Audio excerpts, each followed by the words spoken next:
The most powerful thing that every single person that is watching this can do is what I call identity shifting. So that's basically be, do, and have, and I'm about to break it down to you guys. 99% of the world is starting from the back and they're trying to push it forward. So what I'm saying is that a lot of people, they want to have things, so they're doing morally and unmorally things to go get it, right? And then they want to become later on in life. But the harsh reality is that everything that you got in life is simply because of the identity that you're aligned with. So rather than sitting there having a lot of resistance, why don't we look at everything from a bird's eye view and look and see the landscape of our pros, our cons, our strengths, our weaknesses, our vices. Look at the person that we want to become. So now that's our official identity. So now that's exactly who we are.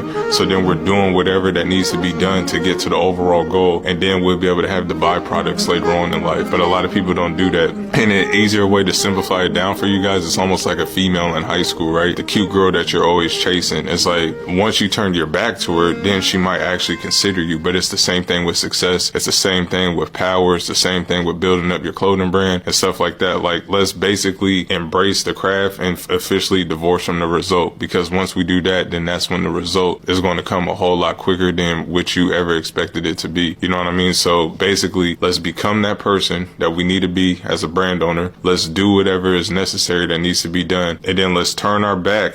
Right? We turned our back to the result. So then when we turn back around, and that might take 2 years for some of you guys, that might take 90 days, that might take 10 years for some of you guys, right? But then officially when we turn our back to the thing that we always wanted, now that thing is officially chasing us rather than us chasing it. And that is what I call identity shifting. And that is the most powerful self-improvement thing that you can ever do. So think about your future self. Think about you 10 years out, 5 years out. How does that person act? How does he run his business? How does he treat himself? How does he treat his family? How does he treat his team and employees? And then start embracing that person in the now, even though that it hasn't shown yet in the 3D realm of things, right? Because the sooner that you become it and then you identity shifted to that person, so now you're doing whatever is necessary, you'll be able to have what you want a whole lot quicker than rather than having this uphill resistance of getting all the byproducts that you want. So with that being said, you guys, I'll see y'all in the next slide.